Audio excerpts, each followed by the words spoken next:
Sot në orë të hershme të mëngjesit ka marrë disa telefonata ku banorët e fshatit Brestovik të komunës së Pesë kanë shpreh shqetësimin e tyre për shkak që në momentin që janë zgju ose akoma pa u zgju disa prej tyre kanë hasë në persona të cilët për ta për pjesën më të madhe kanë qenë të panjohur, po në mesin e tyre ka qenë edhe vetë ministri.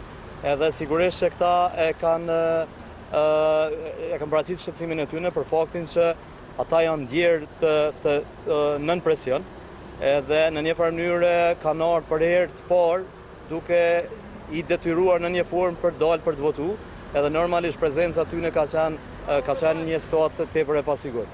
Normalisht nuk do të duhet, dy kandidatë që janë në listë zgjedhore, nuk duhet të gjenden në atë kohë kur po votohet tek familjet ose tek vendbanimet ku jetojnë votuesit potencial.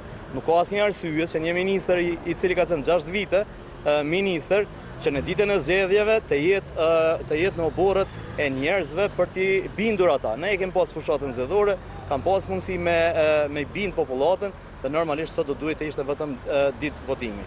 Kjo është shqetësuese. Normalisht unë kam shfrytzuar të drejtën sepse konsideroj që është bë shkelje ligjore, shkelje të rregullore të zgjedhjeve dhe është shkelje heshtja zgjedhore për shkak që në ditën e zgjedhjeve nuk kemi të drejtë me dalë para votuesve. Dhe normalisht është momenti i fundit që të ndalet kjo formë e presionit tek njerëzit. Ka shkuar intervistuar edhe ju edhe Zofia Elberti? Unë jam denoncuesi, unë kam dhënë deklarimin tim. Dhe janë ardhur dëshmitarët edhe kanë deklaruar, kemi siguru pamje ku shihen persona madje të uniformuar, si duket bodyguard i ministrit ka qenë në një uniform, edhe ajo pamje ka qenë e trishtuese dhe e papranueshme për banorët. Dhe unë vetëm e kam bërë punën time, edhe kam denoncuar edhe tash mbetet organeve të drejtësisë me thonë fjalën e tyre. Aktualisht është duke intervistuar dikush? Po, janë dëshmitarë, sigurisht janë dëshmit, ma herët kam thënë që është intervistuar edhe ministri, unë thjesht e përfundova pjesën time dhe tash po mbesim që drejtësia me thonë fjalën e vet. Sa dëshmitarë janë të përfshirë në këtë rast? Ata banorë janë krejt që dinë çka kanë ndodhur, sepse ata i kanë bërë tek dera, por për momentin janë 2.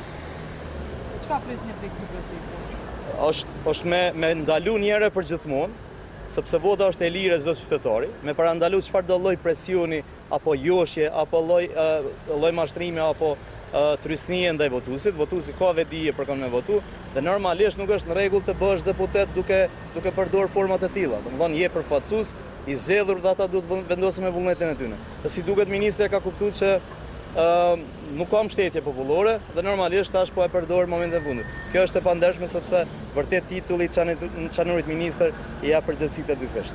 Faleminderit shumë. Faleminderit juve.